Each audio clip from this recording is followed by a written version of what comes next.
Hello my loves and welcome back to my channel. I thought I would hop on and make a quick video sharing my current morning manifestation practice with you. I'm currently back home in Canada visiting family. Because of that, and it's been Canadian winter, so some mornings have been slower than others, and I haven't put a ton of pressure on myself.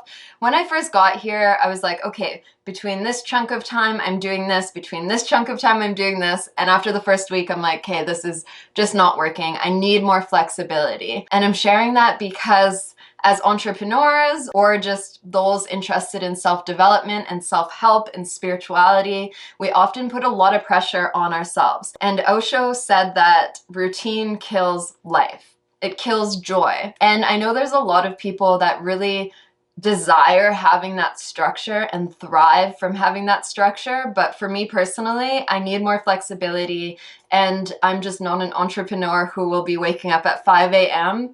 probably ever in my life. I've tried it and it just doesn't work best for me. My body likes to stay up late. My creativity begins sometimes if I'm writing a book, especially if I'm finishing a book, I'm writing until sometimes 4 a.m. because my creativity comes with the moon and it just goes all night. So I'm encouraging you to really figure out what works best for you rather than putting this pressure on yourself that you have to be a part of this 5 a.m. club and you have to follow this strict regimen unless that's what works best for you. So for me personally, right now I am just putting on my calendar that before noon I don't take any calls because that is my sacred time, and I'm really grateful that I'm able to create my schedule this way. So in the morning, it's just doing my spiritual practice and my manifestation practice before 10 a.m. So anytime before 10 a.m. And then I move my body, whether it's a workout, dance, ecstatic meditation, or hiking with my dog now that the snow is starting to melt here, that's before noon. So spiritual practice before 10, moving my body before noon because I'm a little bit slower in the mornings. Maybe you have more energy in the mornings, so you can add more stuff. I just really like to put an emphasis on that because for the first 10 years of this journey of being self-employed, I put so much pressure on myself to follow this schedule that just didn't allow me to be as productive and as joyful as I can be if I switch things around to best suit my needs. So with all that being said, this is my current morning manifestation practice. So being in Canada, I am really enjoying and just loving feeling the different seasons. So it's currently winter transitioning into spring. I can feel just the life, everything coming to life around me, the forest coming alive, the birds are now out and the flowers are blossoming and the blades of grass are coming up. I really miss the seasons when I was away from home. So because of this, I thought it would be a fun way to remember my morning practice to base it on the feelings and the energy of the 4 seasons. So there are 4 practices that I'm completing every morning, and I've been doing this for a month, and it's honestly been a lot of fun, and I'm already seeing results. So the first one is winter. So relaxed, slowly waking up, still in your subconscious at this point, and I've done this practice for many years now, before I even open my eyes, so I'm still in that resting state and very much in my subconscious. I begin listing the things that I'm grateful for. And it's not just the obvious things, like I'm grateful for a roof over my head, I'm grateful for my dog who's cuddling me, I'm grateful for my health. So I'll list off all those major things, probably 20 to 30 main things. I'm grateful for power, I'm grateful for my parents' health, I'm grateful for the mountains and nature. And then I challenge myself to come up with at least 10 things that I wouldn't normally think of. So I'm grateful for the way that the wind kisses my cheek when I go check the mail in the mornings. I'm grateful for the smile from the lady at the post office every morning, whatever it may be, the little things in your day that you often look past.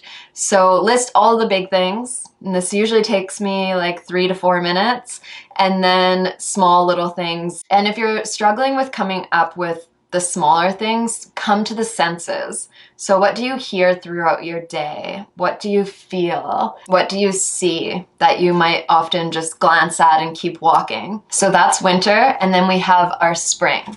So the spring energy is coming alive, and it's kind of a dreamy energy. What are we dreaming for the rest of the year? So during this time, I grab my journal. So this is the first thing I'm doing upon awakening. And I start writing out my manifestations basically as they already happened. So for example, I'll say, I'm so grateful and excited that 50 women just signed up for this project or this launch that I just had.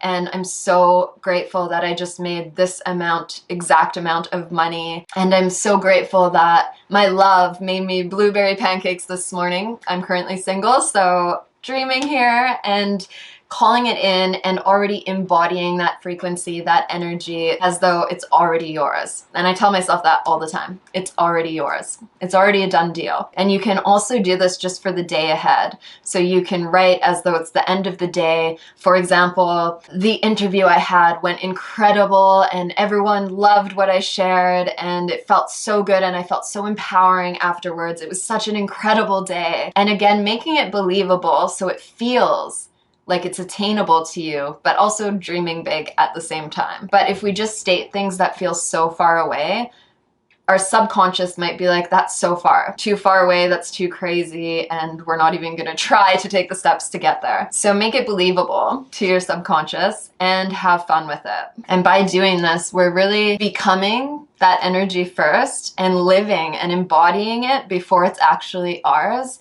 And I do this even before public speaking. When I get really nervous, I'll meditate and envision how I'm going to feel after that. So this is kind of similar. We're getting on that energy, we're visualizing it, and we're setting the path ahead for it to be successful. Then I move on to summertime, which is a very bright, alive, loud, celebratory energy.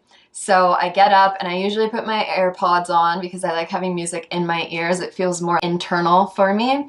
Close my eyes and I just begin to shake and I dance to one or two songs, wake up my body, celebrate how good it feels to be alive another day. Even if I wake up on the wrong side of the bed and I don't have that much energy, as soon as I start moving to music that I really love, that really hits my soul, then I just get lost in it and I'm like, yes, it's another day on earth. And even though I might not feel 100% today, I'm grateful for this body. I'm grateful that I get to move and I'm grateful that I get to celebrate another day here because not everyone woke up today. So that's why I also start with gratitude. Gratitude is so healing for whatever we may be going through. So finally we have fall, autumn, and I'm an autumn baby born in October. And autumn is kind of a coming down, reflective energy. One of my favorite manifestation practices is to voice record myself a day in the future. So currently it's on my birthday this year, October 18th. And it's my voice recording because it's actually very powerful for the subconscious to hear our own voice. So if you have your favorite affirmations, if you re-record them in your voice, it's going to be even more powerful for you. So currently I usually sit up and listen to it in a meditative position, and then I hear myself, and in this recording I say something like, it's October 18th, 2022, it's my birthday, and I'm waking up in this gorgeous Airbnb with my lover, and we're about to go dance on the beach. We're in this amazing exotic location, and I just made this amount of money, and this project I was doing was very successful, and I'm driving this, and I go into very exact detail of how my life looks on that day. And I do want to mention, when we're doing this work, we begin with gratitude because it's this falling in love with who we are becoming, but also coming back to this moment and loving where we're at right now. This has been a really big thing that I've learned on my own manifestation journey, because when I started it and I started these practices, I was so outside of myself that it became like, oh, I just want to get there. I want to get there. And today's not the best day because that's my best self in the future with all of these things. So by starting our day with the gratitude practice and really looking around and being like, life is pretty epic, and celebrating our body, celebrating this day, this moment, and then we go into the future. So it's falling in love with this moment, who we are now, knowing that we already have everything we need, and then also falling in love with who we're becoming and dreaming of something bigger for us and the dreams and desires that we would like to attain in this lifetime. So it's okay to want these things, but not over-identifying with them, not feeling like when I get there, that's going to be when I'm finally happy and I'm going to have joy, and when I have this amount of money, I'm finally going to be happy. Like, I'm already very happy with who I am right now. I'm celebrating who I am right now, but in this lifetime, I get to create my reality. So I'm going to enjoy these things as well. And during the fall period, you can also listen to affirmations if you don't want to do the day in the future. So I really hope that you love these practices and you enjoy them. If you do, comment below and let me know. I would love to know your experience with these, as I've been practicing them for a while and they're really my favorite manifestation practices. And for more videos like this, like and hit the subscribe button, and I will see you again next week, my loves.